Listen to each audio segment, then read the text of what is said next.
Mtu wa Mungu, Bwana Yesu asifiwe sana. Ninakusalimu kwa jina la Yesu. Mimi ni Felix Yunji, mtumwa wa Bwana wetu Yesu Kristo. Ninakukaribisha wakati mtu wa Mungu tujifunze kwa habari ya njia ya uzima wa milele au njia ya kwenda mbinguni. Bwana Yesu asifiwe sana. Ujue kabisa kwamba kuna njia ngapi za kwenda mbinguni. Kimsingi wa Biblia njia iko moja.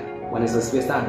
Lakini pia unataka ujue hiyo njia ina sifa zipi, ili unapopita katika hiyo njia uwe na uhakika kwamba ni kweli unapita kwenye njia sahihi. Na ukishajua kwamba uko kwenye njia sahihi, bado pia inatakiwa ujue namna ya kuipita kwa usahihi. Bwana Yesu asifiwe sana. Namna ya kuipita kwa usahihi. Tunaona hata kwenye barabara zetu kunakuwa na alama za barabarani. Hapa punguza mwendo, hapa speed iwe kiasi fulani. Hapa kuna junction, hapa kuna nini.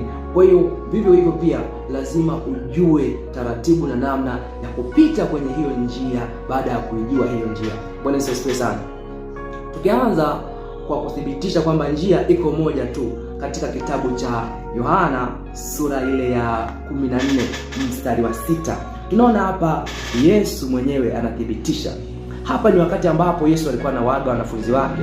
Ukisoma kuanzia mstari wa kwanza hiyo sura ya 14 kitabu cha Yohana, utaona anasema kwamba anaenda kuandalia makao. Mstari wa 3, nitakuja tena niwakaribishe kwangu ili nilipo nanyi muwepo. Alafu mstari wa 4 anasema nami niendapo mwaijua njia. Bwana Yesu asifiwe. Anawaambia wanafunzi wake mwaijua njia. Lakini Tomaso akamwambia, Bwana, sisi hatujui uendako, nasi twaijuaje njia? Bwana Yesu asifiwe sana. Kwa hiyo tunaona hili ni swali la msingi sana, kwa sababu watu wengi tumekuwa tukiamini kwamba dini ni njia ya kwenda mbinguni, pasipokujua kwamba dini ni njia zetu sisi wanadamu kumtafuta Mungu, lakini njia ya kwenda mbinguni ni moja tu. Bwana Yesu asifiwe. Nao anaisema sasa hapa, baada ya Tomaso sasa kumuuliza Yesu kwamba tunaijuaje hiyo njia? Yesu akamwambiaje?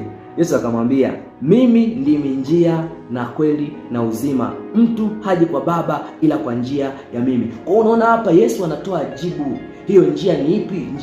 Yesu anasema kwamba njia ni yeye mwenyewe. Maana yake ni kwamba sasa kama haujampokea Yesu, maana yake haupo kwenye njia sahihi. Kitu cha kwanza kabisa kutambua hapo, kama bado hujampokea Yesu na unadhani kwamba unaenda mbinguni, bado haupo kwenye njia sahihi. Tumeona kabisa kwamba njia ni moja tu, lakini pia njia hiyo ni Yesu tu. Bwana Yesu asifiwe sana. Maana kama hujampokea Yesu umepotea kwa ufupi, wala usipoteze muda kujiuliza. Na Yesu hapa anasema katika mstari wa 7, kama mngalinijua mimi, mngalimjua na Baba. Tangu sasa mnamjua, tena mmemwona. Bwana Yesu asifiwe sana. Maana yake Yesu anaposema kama mngemjua yeye, mngemjua na Baba, kwa sababu